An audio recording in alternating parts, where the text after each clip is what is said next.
আসানসোল দক্ষিণ বিধানসভার বিজেপি প্রার্থী তথা বিধায়িকা অগ্নিমিত্রা পাল বৃহস্পতিবার বিকেলে আসানসোলের বার্নপুর রোডে ডলি লজ সংলগ্ন দলীয় কার্যালয়ে একটি সাংবাদিক বৈঠক করেন। সেখানে তিনি গত ৫ বছরের বিধায়িকা হিসাবে তার কাজের বিবরণ তুলে ধরেন। বিজেপি প্রার্থী বলেন, আমি গত ৫ বছরে বিধায়িকা তহবিল থেকে এলাকার কাজের জন্য ৩,৩০,০০,০০০ টাকা পেয়েছিলাম।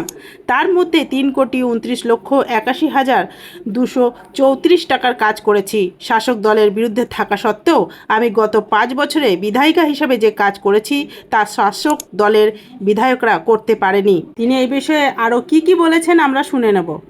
Green Asansol, clean Asansol. সবাইকে নমস্কার জানাই।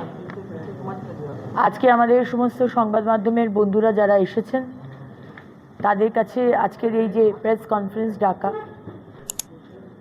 এর বিষয়টা হচ্ছে যে আমি ৫ বছর ২০২১ থেকে ২০২৬ বিধায়ক হিসেবে আসানসোলের জন্য আমি কী কাজ করেছি সেগুলো আপনাদের সামনে আপনাদের মাধ্যমে আসানসোল দক্ষিণ আমার ভোটারদের কাছে, আমার মানুষের কাছে আমি পৌঁছে দিতে চাই।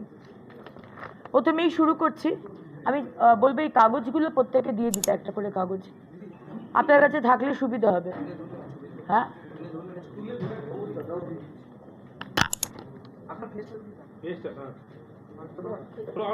আমি আপনাদেরও একটা করে পেপার দিয়ে দিচ্ছি, সবাইকে একটা করে পেপার দিয়ে দিই।